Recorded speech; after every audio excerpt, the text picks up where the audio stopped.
Syederalun banjir luapan terjadi di Aceh Timur akibat dilanda hujan deras Senin 1 Januari 2017 pukul 3.00 hingga 10 WIB menyebabkan sejumlah kecamatan di Aceh Timur terendam.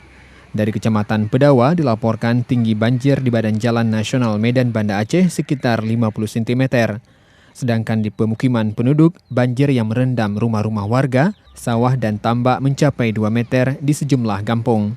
Kampung yang paling parah yakni Kampung Kota Baru, Menasah Krung, dan Blang Bukit yang ketinggian airnya mencapai 2 meter.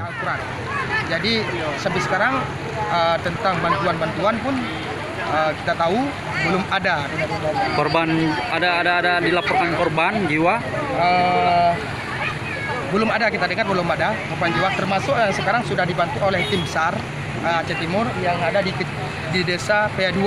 Udah menuju ke sana satu tim SAR, satu masih ada di sini. Jadi lagi menunggu untuk mendistribusikan logistik untuk masyarakat di Kota Baru. Karena yang paling parah kita lihat di sini adalah Kota Baru. Belum mungkin yang kedua kecamatan Kampung PA2.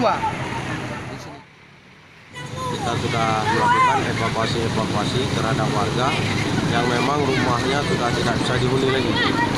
Jadi kita sudah melakukan evakuasi ke titik-titik aman ya, di tempat-tempat ibadah yang posisinya lebih tinggi daripada perkampungan. Dan selanjutnya kita juga masih melakukan evakuasi di desa-desa yang terdekat di sini.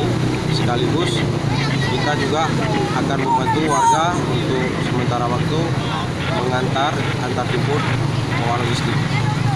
Tidak hanya di Kecamatan Pedawa, laporan terjadi banjir luapan juga di Kecamatan Banda Alam, Idi Raya, Idi Timur, Ranto Perlak, Pedawa, Perlak Barat, Idi Tunong, Julo, Indra Makmur, Nurussalam, dan Simpang Ulim. Dari Idi Raya, Seni Hendri, Serambi On TV.